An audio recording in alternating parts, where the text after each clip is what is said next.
Bientôt, tous les objets qui existent sur Terre vont produire des données, y compris nos maisons, nos voitures et même nos corps.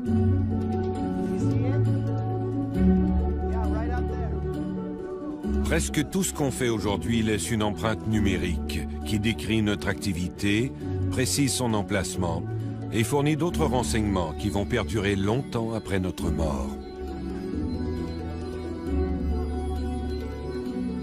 Nous sommes maintenant exposés à plus d'informations en une seule journée que nos ancêtres du XVe siècle ne l'ont été durant leur vie entière. Désormais, nous devons être prudents, car cet océan de données nous décrit de manière complète, avec un réalisme effrayant. L'endroit où nous vivons, l'endroit où nous allons, ce que nous disons, ce que nous achetons, tout est enregistré et conservé à jamais. Voici le récit de la révolution extraordinaire qui métamorphose notre vie de manière presque invisible. La planète se dote maintenant d'un système nerveux, et chacun de nous y joue le rôle d'un capteur humain. Voici le récit de la révolution des mégadonnées.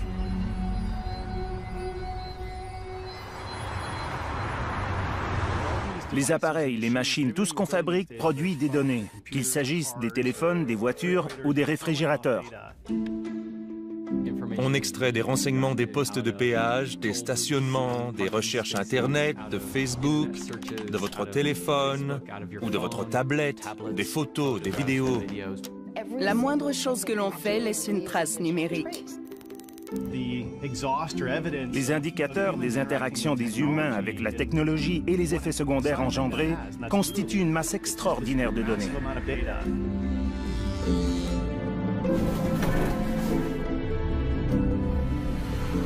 Nous mesurons plus de choses que jamais auparavant. Et ces mesures produisent les données. Si vous étiez une sorte de dieu omniscient qui peut voir l'empreinte des appareils électriques, vous verriez le monde entier tel qu'on l'enregistre en temps réel. Vous verriez d'un coup d'œil tout ce qui se passe dans le monde. Ça ressemble au langage. À un certain stade de l'histoire, il a fallu adopter l'écriture. On ne pouvait plus fonctionner sans cela. Aujourd'hui, c'est pareil. Ça ne peut fonctionner que si on écrit toutes les données pour ensuite les analyser. Et toutes ces données qu'on génère, c'est le Big Data. On estime qu'en 2020, le volume des données va atteindre environ 40 zeta-octets. Pour mettre ça en perspective, ça équivaut à ramasser tous les grains de sable de la planète et à multiplier le total par 75. C'est ça, 40 zeta-octets de données. On a traité plus de données au cours des 2 dernières années qu'on en a traité durant les 3 millénaires précédents. Plus on collige de données, plus on pourra résoudre de grands problèmes. Tous les outils puissants ont un côté plus sombre, sans exception. Tout ce qui va changer le monde peut, par définition, le changer pour le pire autant que pour le meilleur. L'un ne va pas sans l'autre. Les données globales, ça rend bien des gens très nerveux. On peut les utiliser à leur insu. Et moins on en sait à propos de l'utilisation de ces données, moins on aura de pouvoir dans la société de demain. On n'est qu'au début du Big Data. On sait que ça va tout changer, mais on ne sait pas comment.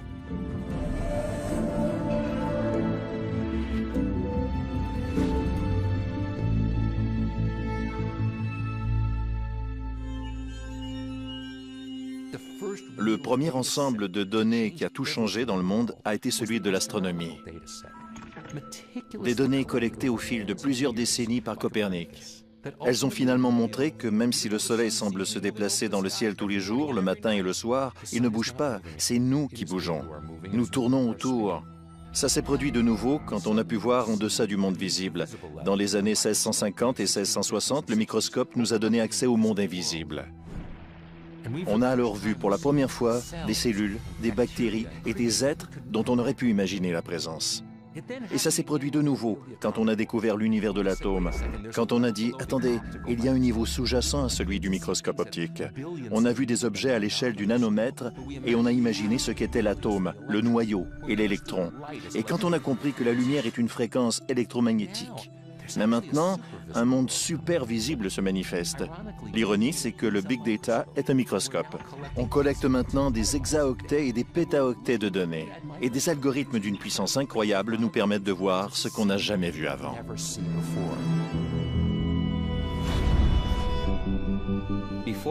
Avant, on pensait à quelque chose.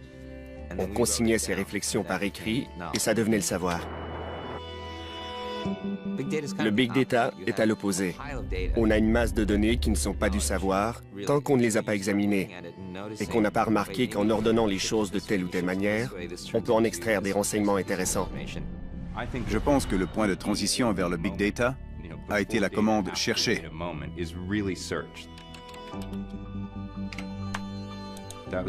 On a alors mis un outil à la disposition de centaines de millions de personnes.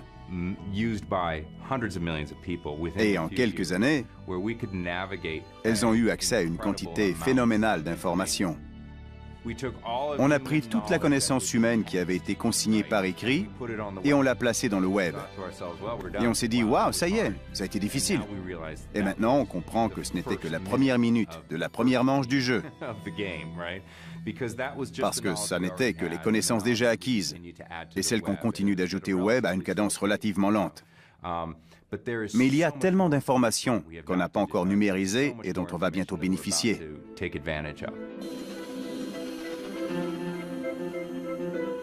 Depuis quelques années, la technologie nous permet de stocker et de traiter des masses de données. La visualisation de ces données va nous permettre de voir des systèmes complexes à l'œuvre, d'en dégager des tendances et des conclusions qu'il était impossible de voir avant. Car presque tout est mesurable et quantifiable.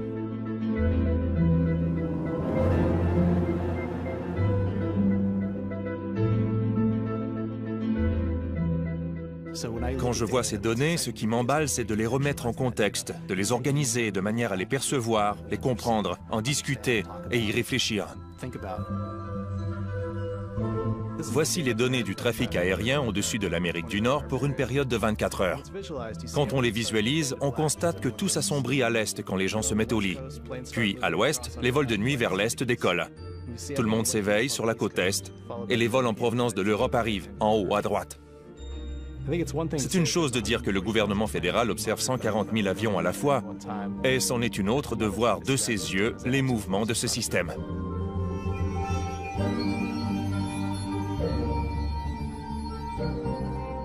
Voici les textos envoyés dans la ville d'Amsterdam le 31 décembre. On voit la fréquence quotidienne des textos dans divers quartiers de la ville, puis à minuit, tout le monde dit... Il faut des personnes, des logiciels ou des algorithmes pour trouver un sens à tout cela. Et c'est important. Chacun des gestes que l'on pose dans ce monde produit une certaine quantité de données. Or, la majorité de ces données n'ont pas de sens tant que quelqu'un ne les a pas interprétées.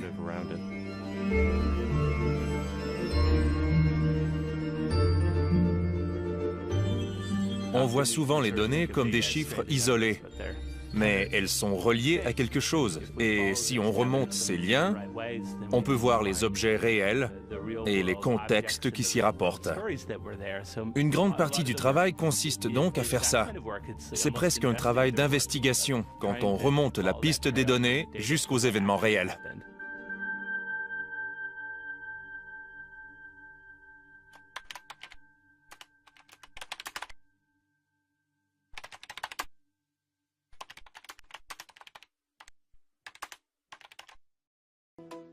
Jusqu'à récemment, la seule manière de détecter une épidémie de grippe consistait à colliger les données sur les consultations médicales. Il fallait 2 semaines pour acheminer le résultat à l'Agence de la santé publique. Les chercheurs ont donc inversé le procédé. Pouvait-on prédire une épidémie de grippe à partir des recherches faites sur Internet? Ils se sont donc attaqués à ce qui semblait impossible. Faire le tri des recherches, des milliards de recherches, sur une période de 5 ans. Pour voir si on pouvait en tirer quelque chose. Quand on fait une recherche Google, tout le monde pense que c'est à sens unique, qu'on consulte Google et qu'on en extrait de l'information. Mais on fournit aussi de l'information juste en faisant cette recherche. Et il y a eu une percée. En examinant toutes les données, ils ont observé une corrélation entre les recherches sur la grippe et le nombre de personnes atteintes. Ils ont également identifié les termes de recherche qui permettent de prédire avec justesse les épidémies de grippe, jusqu'à 2 semaines avant l'Agence de la santé publique. Dans le système de l'agence, il faut 1 semaine ou 2 avant d'avoir toutes les données chiffrées. Or, en se basant sur notre modèle, Google pouvait les avoir instantanément, juste en appliquant notre algorithme aux recherches effectuées en ce moment. Pour la première fois, on a de la rétroaction qui permet de voir en temps réel ce qui se passe et on peut réagir. Mais il y a un revers à cette médaille. Cette année, les médias ont consacré beaucoup d'attention à l'intensité de la grippe, et ça a fait augmenter les recherches sur le web. Ça a attisé la curiosité de certains à propos de ce qui se passait, et d'autres ont pu craindre d'être atteints de la grippe. L'algorithme a donc été faussé. Ils se sont complètement gourés. L'une des manières de voir le big data et tous ces outils de calcul dont on l'entoure, dans le but de dégager les tendances des données, c'est d'utiliser toute cette machinerie sur nous-mêmes. Au MIT, Deb Roy et ses collègues voulaient comprendre comment se fait l'apprentissage du langage chez les enfants. On a compris que personne ne le savait pour une raison bien simple, il n'y avait pas de données. De retour à la maison avec leur fils né à l'hôpital, Deb et sa femme ont fait comme tous les bons parents. Ils ont installé une caméra au plafond de chacune des pièces de leur maison et ils ont enregistré chacun des moments de leur vie durant 3 ans. Environ 200 gigaoctets de données tous les jours. On a fini par transcrire environ 8 ou 9 millions de mots.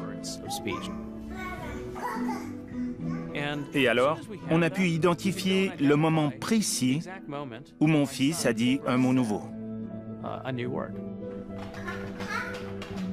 On a appelé ça des naissances.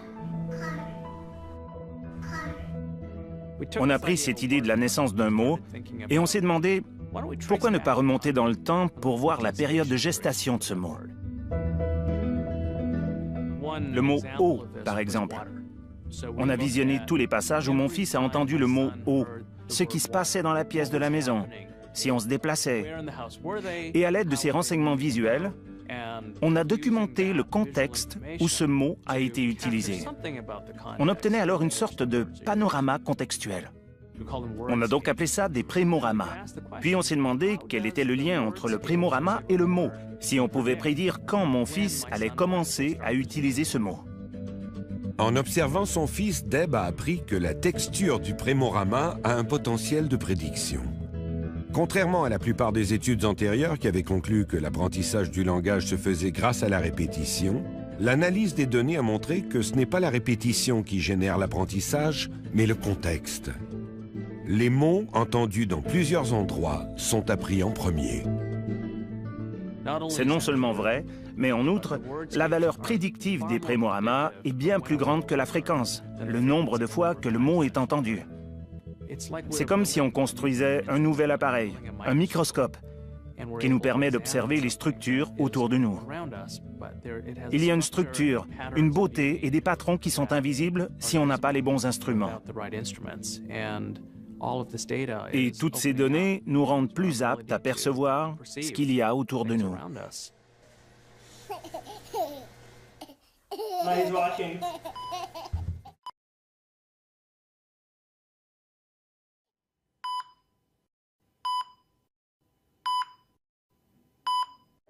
Bien des gens ne sont pas conscients du fait qu'un bébé prématuré peut avoir une infection à l'hôpital et en mourir.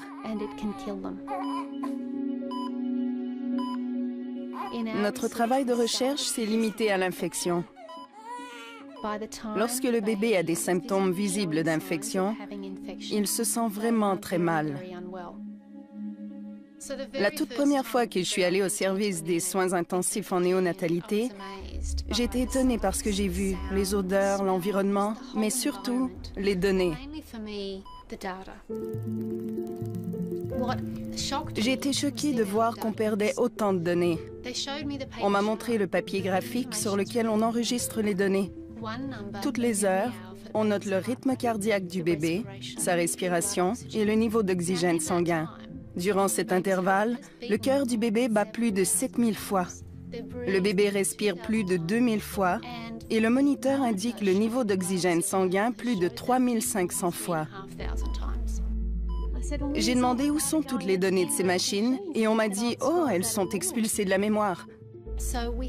Il y a donc une énorme perte de données. On veut colliger ces informations afin de les utiliser à plus long terme et de manière beaucoup plus complexe qu'avant. Et on veut produire des algorithmes pour déceler les tendances des moniteurs et des données qui nous indiqueraient quand le bébé commence à se sentir malade. La Dr McGregor a donc tenté de voir l'invisible. Aidée de ses collègues, elle a examiné les données de milliers de battements cardiaques. Et ils ont découvert d'infimes fluctuations pouvant prédire le début des infections potentiellement mortelles bien avant l'apparition des symptômes physiques. Quand le corps commence à combattre une infection, il se produit des changements subtils. Et c'est pour ça qu'il faut surveiller tous les battements cardiaques.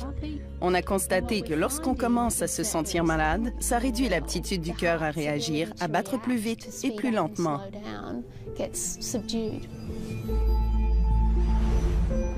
Le corps humain s'est toujours comporté ainsi.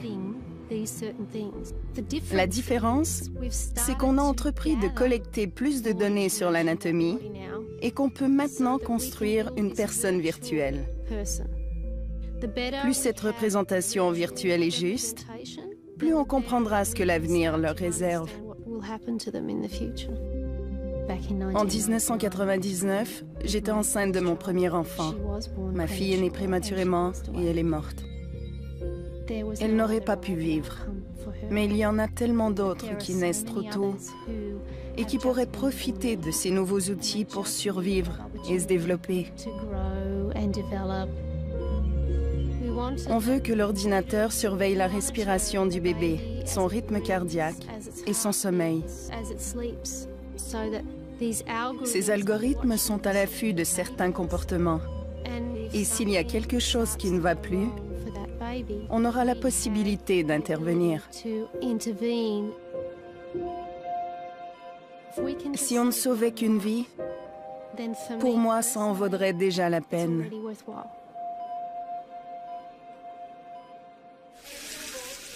On a eu le résultat le 2 octobre 1996.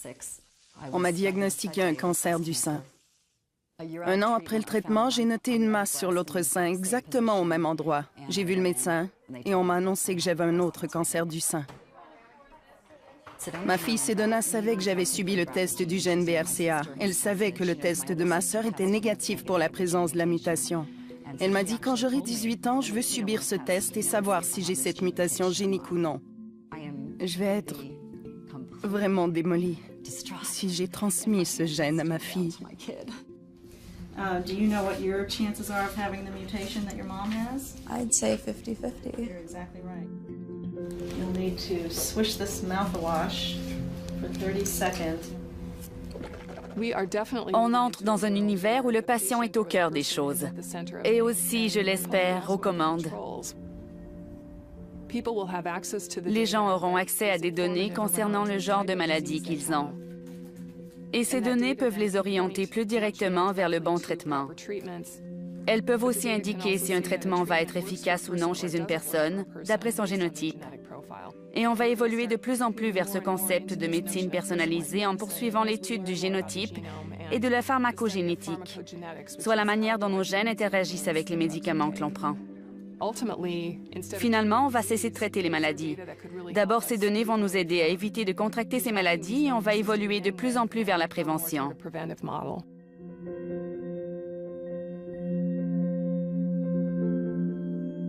On ne peut dissocier ces informations de la santé. La manière dont on se sent, comment on réagit à un médicament, c'est une donnée. Votre génotype constitue des données. La nouvelle réalité, c'est qu'on va commencer à collecter ces données. On va les analyser et les interpréter. On est à l'aube de l'ère des capteurs peu coûteux et omniprésents dont les données peuvent être analysées de manière continue et qui vont nous en apprendre beaucoup. Si on surveille son état de santé toute la journée, à tout instant, que pourra-t-on en faire? Il existe maintenant toutes sortes de technologies de suivi et de monitorage. De nombreuses entreprises proposent toutes sortes de capteurs et d'appareils. On recueille des tas de données physiologiques, le rythme cardiaque, la respiration, en temps réel, chaque minute, chaque seconde. Les gens veulent mesurer leurs activités quotidiennes, surveiller leur propre sommeil, leur alimentation, leurs mouvements. C'est presque comme si on s'observait d'une hauteur de 10 000 mètres. Une entreprise de Boston peut maintenant prédire que vous allez vous sentir déprimé 2 jours avant que cela n'arrive. Et le fondateur de cette entreprise a dit « Vous verrez chez la plupart des gens un patron de comportement très discernable. Durant la première semaine, notre logiciel note votre comportement normal. Puis 2 jours avant que vous ayez le moindre indice de dépression, le nombre de courriels que vous envoyez diminue, votre rayon de déplacement rétrécit et vous passez plus de temps à la maison. » On peut voir si l'exercice affecte notre comportement social, si ce qu'on mange affecte notre sommeil et quelle en est l'incidence sur nos réclamations de frais médicaux. Il y a toutes sortes de données et de renseignements dans vos activités quotidiennes. Maintenant, avec tous ces appareils, on a des renseignements en temps réel, la compréhension en temps réel. Ça peut sembler intéressant, nous aider à perdre quelques kilos, à comprendre qu'on mange trop de croustilles et qu'on est trop sédentaire. C'est certes utile sur le plan individuel, mais si des centaines de millions de personnes font ça, ça génère une masse énorme de données sur les comportements des gens. On peut les disséquer à l'aide d'algorithmes de forme.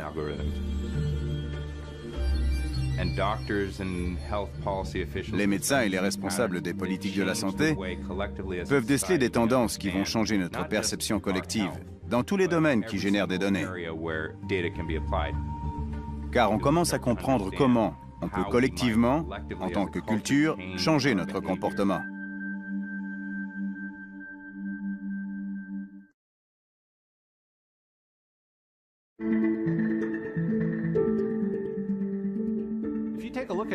Prenons toutes ces choses avec lesquelles on est en contact tous les jours. La plupart ont été inventées il y a très très longtemps et elles sont mûres pour une réinvention. Quand on les aura réinventées, elles vont être connectées. On va collecter les données qui émanent de ces appareils qu'on touche. On va les stocker dans un lieu centralisé et on va soumettre ces mégadonnées à des algorithmes. On aura alors une rétroaction fondée sur la collectivité plutôt que sur l'individu. Il s'agit de faire en sorte que les personnes qui utilisent ces appareils deviennent des fournisseurs d'informations qui alimenteront ce système.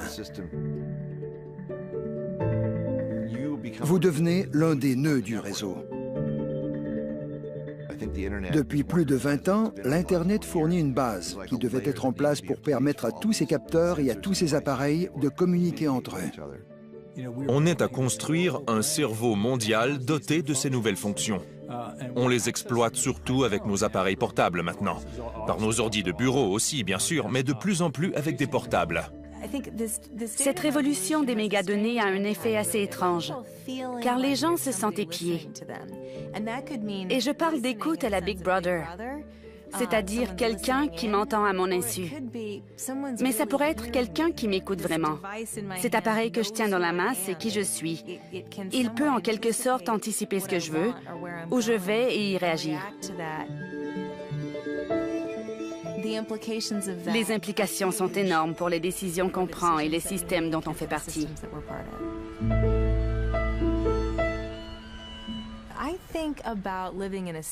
Je pense à la vie urbaine et à ce qu'elle sera dans 10 ou 15 ans. Il y a des endroits comme Chicago qui sont très innovateurs.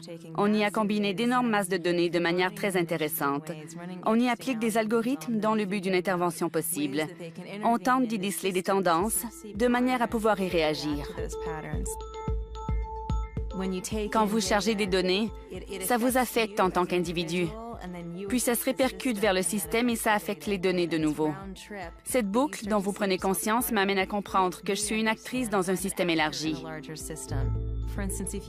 Par exemple, on peut voir, à partir des données, en regroupant plusieurs ensembles de données, que la criminalité augmente dans certains quartiers lorsque les lampadaires sont éteints.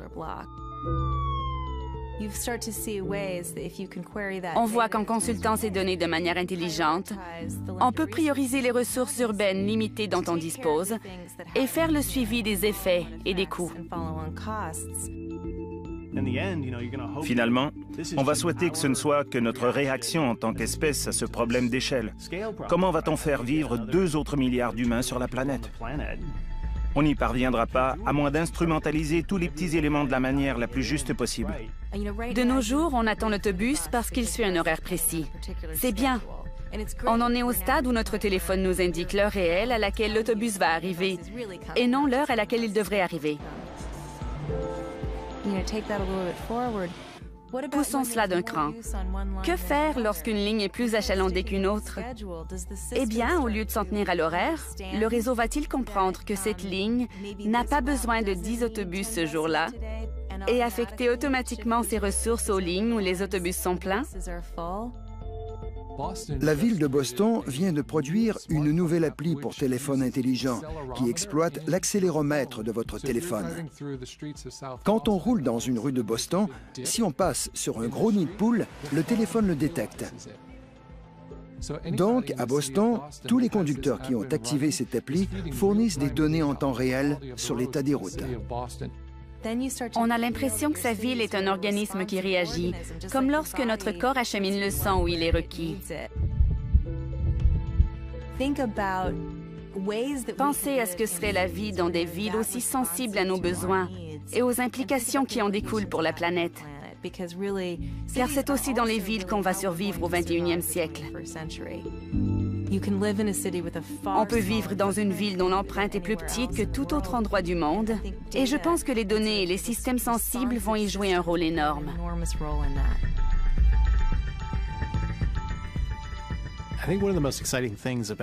Je pense que l'une des choses les plus emballantes qui découlent des données, c'est qu'elles nous donnent de nouveaux sens. Elles accroissent notre aptitude à percevoir le monde. Et en fin de compte, elles nous donnent l'occasion de rendre à nouveau les choses tangibles. Et elles nous donnent une perspective de nous-mêmes sur le plan individuel et en tant que société. Il y a toujours un moment lors de la visualisation des données où on voit des tonnes et des tonnes de données. Il faut faire abstraction de toutes ces données pour voir plutôt les histoires qui en émergent.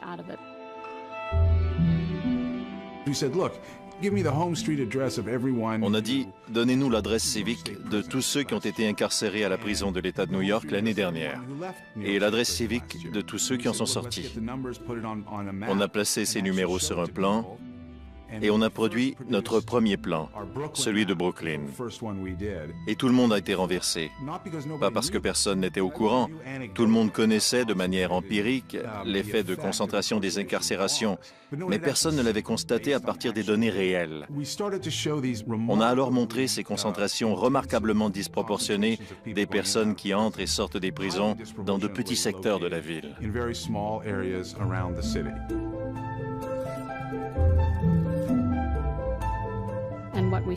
Et on a constaté une forte corrélation entre l'adresse civique des personnes incarcérées, la pauvreté et les Noirs.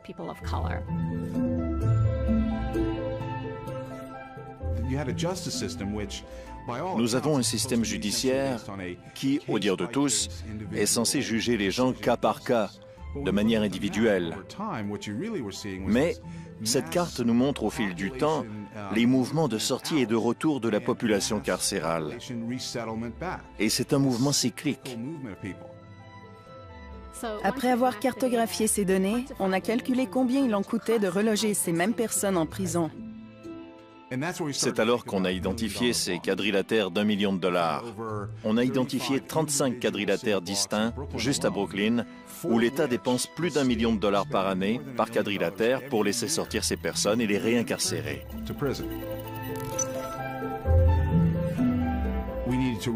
Il fallait revoir nos façons de faire. Et le concept du réinvestissement judiciaire s'est aussitôt imposé. On ne construisait rien avec tout cet argent.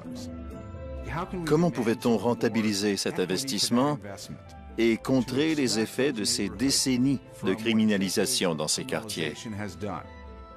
Ce changement devait découler des données et d'une nouvelle manière d'envisager l'information. Et ces cartes ont joué ce rôle.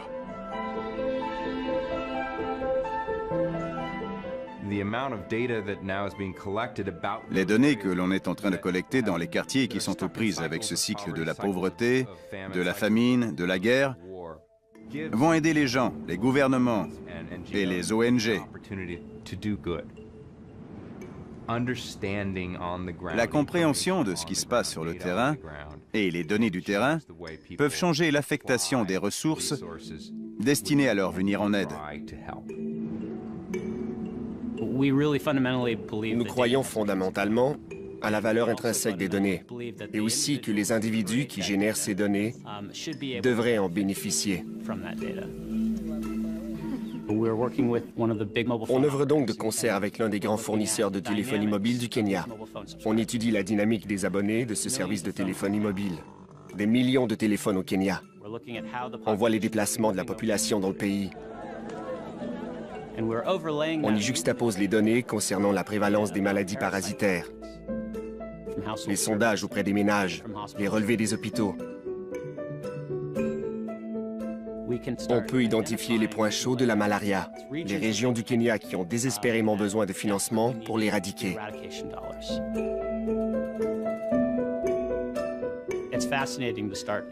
C'est fascinant de passer à la modélisation et de produire des graphiques du comportement de dizaines de millions de personnes au Kenya.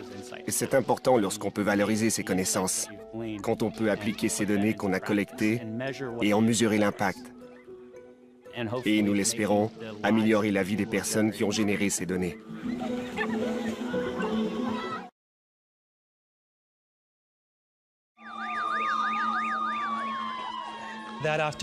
Cet après-midi de janvier, quand le séisme s'est produit, je regardais CNN et j'ai appris la nouvelle. Ma femme était alors à Port-au-Prince et durant une douzaine d'heures, je n'ai pu savoir si mes amis étaient vivants ou morts. Patrick Meyer a supervisé la cartographie de la crise pour USAID, un organisme sans but lucratif qui collige les données et cartographie les crises. J'ai consulté les médias sociaux. Il y avait plein d'Haïtiens qui échangeaient des micro-messages à propos des dommages. Ils précisaient les endroits où il y avait des dommages, comme l'église à l'intersection des rues X et Y a été détruite, ou elle s'est effondrée. Ils donnaient les noms des rues, et ainsi de suite. Il fallait donc se transformer en détective du numérique pour comprendre ce qui se passait à tel ou tel endroit. Il a donc appelé tous les gens qu'il connaissait et il a formé une équipe de bénévoles pour prioriser les micro-messages les plus urgents et guider les secouristes. Pour la première fois, ce n'était pas un organisme gouvernemental de gestion des urgences qui avait les meilleures données de la situation, mais les nombreux bénévoles qui ont joint leurs efforts afin de cartographier les immeubles effondrés, les personnes coincées dans les décombres, les endroits où on avait besoin d'eau, de médecins, et ainsi de suite. On a vu, non seulement à Haïti, mais à presque toutes les catastrophes depuis, une véritable explosion du contenu des médias sociaux. Les groupes de cartographie des désastres ont compris que l'enjeu était si important et qu'il y avait tellement de données brutes dans les médias sociaux qu'il fallait trouver de nouveaux algorithmes pour trier ce flot de données. On fait appel à l'intelligence artificielle, à l'apprentissage machine et aux informaticiens pour élaborer des techniques semi-automatisées afin d'extraire des données pertinentes des médias sociaux durant les désastres. Et notre projet s'appelle l'intelligence artificielle pour réagir aux désastres. Lors de l'ouragan Sandy, on a colligé 5 millions de micro-messages durant les premiers jours. Avec ces données, on a démontré de manière empirique qu'on peut déterminer automatiquement si un micro-message a été rédigé par un témoin oculaire. Si quelqu'un écrit que le pont est inaccessible, on peut dire avec un degré de certitude d'au moins 80% si ce micro-message provient d'un témoin oculaire, ce qui est en fait très important pour les interventions en cas de catastrophe. Je pense que ça montre très bien pourquoi les médias sociaux et Twitter sont si importants. Ces millions d'yeux et d'oreilles sur le terrain donnent un certain pouvoir à la foule. Cela donne prise sur les événements à ceux qui sont affectés et ceux qui veulent les aider. Des vies authentiques sont en jeu. Ce ne sont pas des informations abstraites. Il s'agit de personnes bien réelles affectées par une catastrophe qui veulent aider ou recevoir de l'aide. C'est la dure réalité.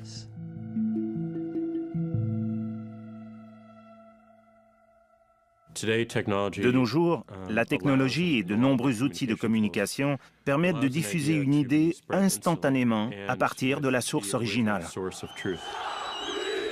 Je peux avoir une idée et si je décide de la diffuser dans le monde entier, je peux le faire presque instantanément.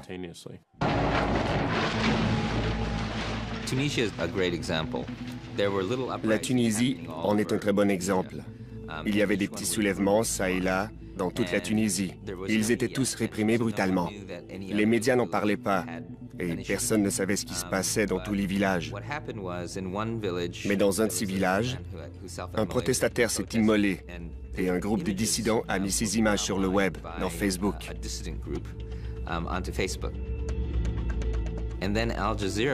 Puis la chaîne Al Jazeera a diffusé ces images dans toute la région arabe. Tous les Tunisiens ont alors compris qu'il y aurait un soulèvement et ça a fait...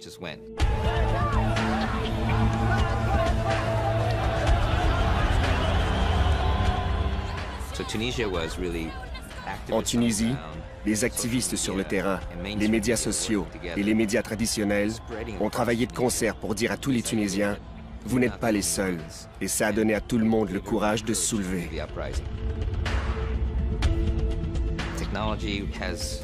La technologie a changé de manière fondamentale l'interaction des gens avec le gouvernement.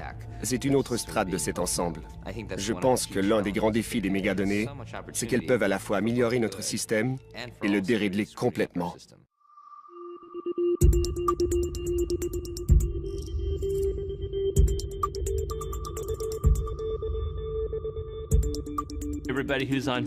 Tous les abonnés de Facebook ont signé une entente contractuelle dans laquelle ils remettent leurs données à Facebook qui les vend. En contrepartie, ils bénéficient de ce service qui leur permet d'afficher des photos et de rester en contact avec leurs amis, et ainsi de suite. C'est l'entente, mais personne n'est au courant. Je pense que la plupart des gens ne comprennent pas ça. Ils pensent littéralement qu'ils utilisent Facebook gratuitement. Mais il n'est pas gratuit. On le paie en lui donnant accès à nos données. Bien des abonnés de Facebook ignorent, par exemple, la quantité de données qu'ils portent sur eux. Et il semble que ça ne les préoccupe pas tant qu'ils peuvent continuer à faire paraître des photos de leurs chats. Je pense qu'en matière de vie privée, la plupart des gens ne font pas le lien avec leur consentement à partager leurs données personnelles avec le monde, que ce soit par les médias sociaux, le cybermagasinage ou le reste. Ils ne semblent pas faire le lien avec la surveillance.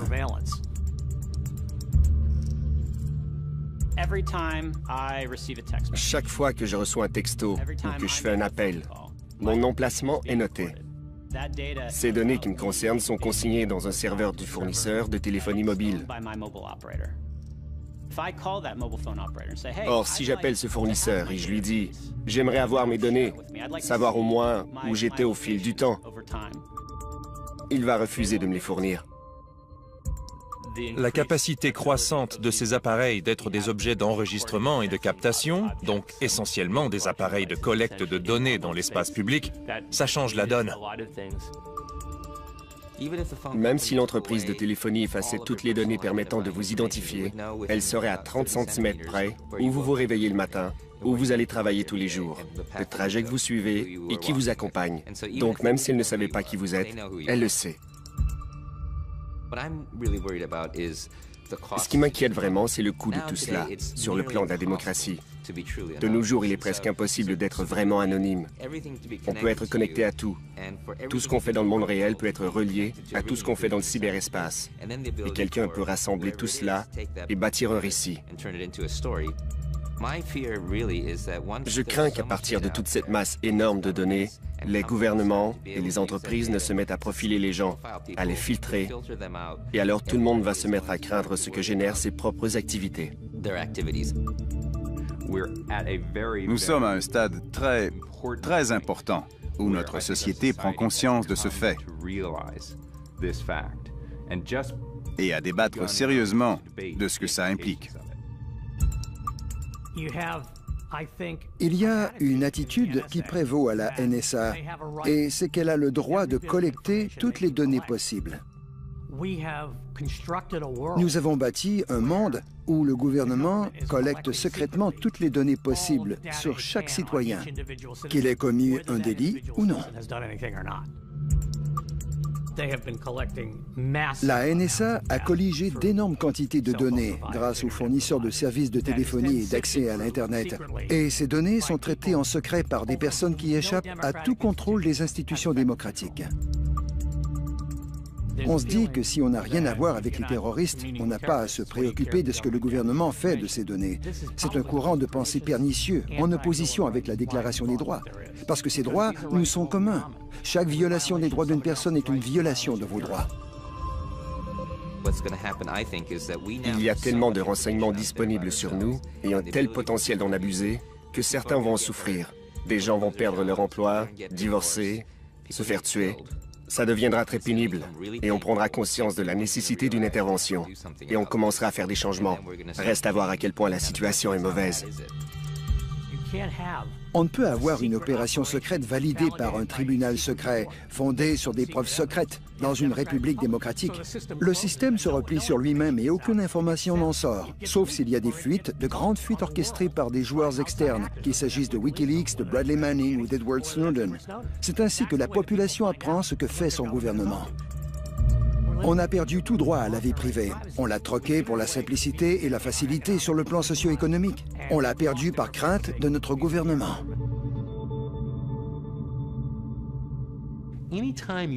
Chaque fois qu'on peut segmenter, analyser des données, il faut voir les deux faces de la médaille.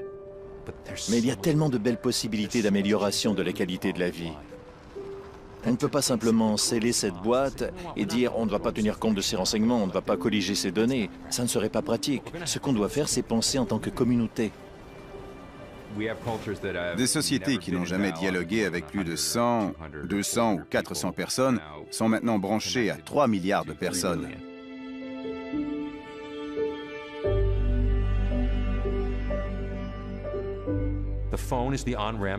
Le téléphone est la bretelle d'accès au réseau de l'information. Et lorsqu'on y est branché, ça y est. Tout le monde y accède. Soudain, des milliards de personnes, jadis exclues de la discussion, qui n'avaient pas les moyens d'accéder à l'univers de l'information, qui n'avaient aucune possibilité d'apprentissage, sont maintenant branchées au réseau.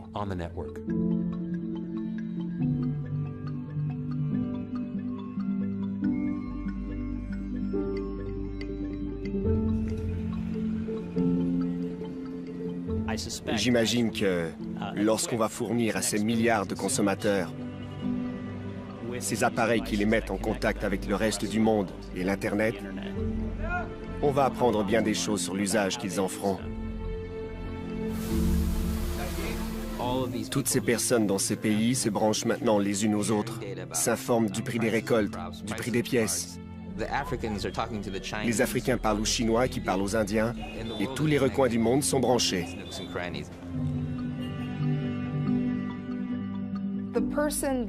Le Rwandais qui a son premier téléphone et qui a maintenant accès à un système d'éducation mondiale qu'il n'aurait jamais imaginé avant, il peut désormais trouver des solutions applicables à sa petite ville, à son village.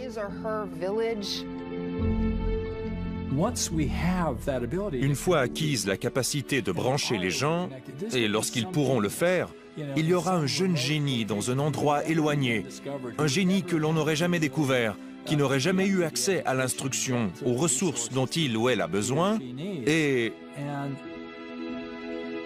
cette jeune personne va changer le monde au lieu de changer simplement son village.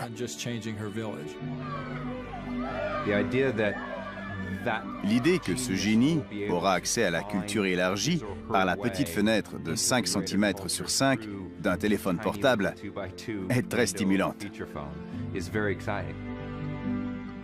1 milliard de personnes en Inde, 1 milliard de personnes en Chine, près d'1 milliard de personnes en Afrique. Soudain, il y a beaucoup plus de cerveaux branchés de la manière la moins coûteuse possible pour améliorer le monde. Après la révolution agricole, la révolution industrielle, l'Internet et la révolution des données seront-ils de la même échelle? C'est très possible.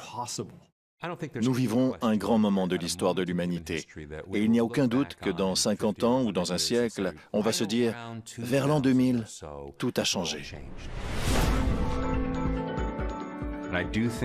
Je pense qu'on va dire avant l'explosion des données et après. Ce n'est pas un enjeu de changement climatique, de santé ou d'emploi. Ce sont tous ces enjeux. L'information est au cœur de tout.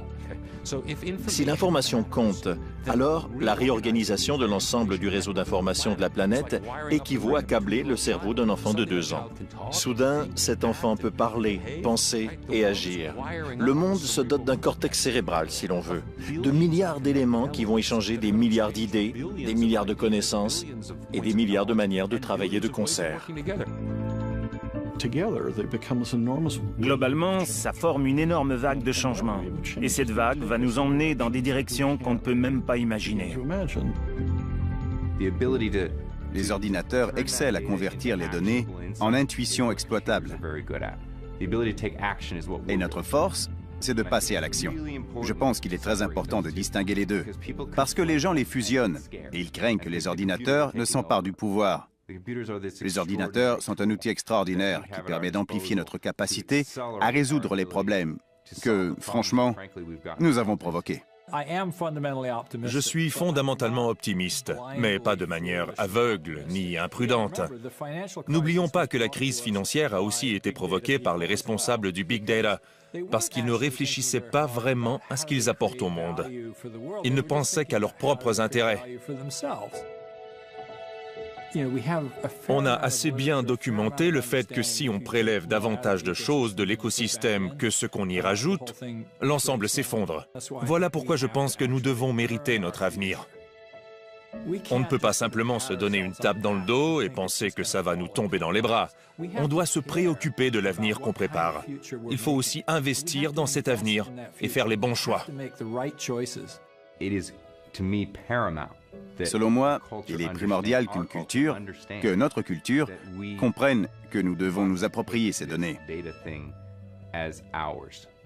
Que nous sommes la plateforme désignée, nous, les humains, les individus, que ce n'est pas une chose que l'on subit, mais que c'est à nous de les exploiter, à notre guise.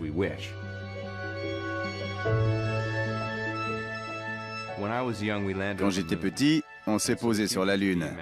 Pour moi, l'avenir consistait à aller encore plus loin. On voyait plus loin. Aujourd'hui, je pense qu'il y a une nouvelle énergie à propos de l'avenir et qu'on s'efforce beaucoup plus d'évaluer où nous en sommes rendus sur la planète que nous habitons afin de trouver des solutions. Les outils dont nous disposons vont nous permettre d'y voir. On se dit, un instant, c'est le lieu où l'on vit, et on va trouver le moyen de le faire prospérer.